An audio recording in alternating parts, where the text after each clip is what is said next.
Devi appiattirti come un animale finché non viene alla carica. Devi appiattirti al centro dell'azione.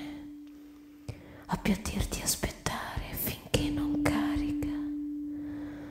Poi devi tirarti su, affrontarlo, prenderlo prima che lui prenda te. È una tattica da timido più che da indifeso.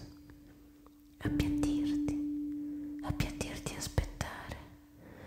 Qualche volta 10 minuti, qualche volta anni, qualche volta non arriverà, ma non puoi fargli fretta, non puoi spingerlo. Non c'è modo di imbrogliare o di prendere scorciatoie.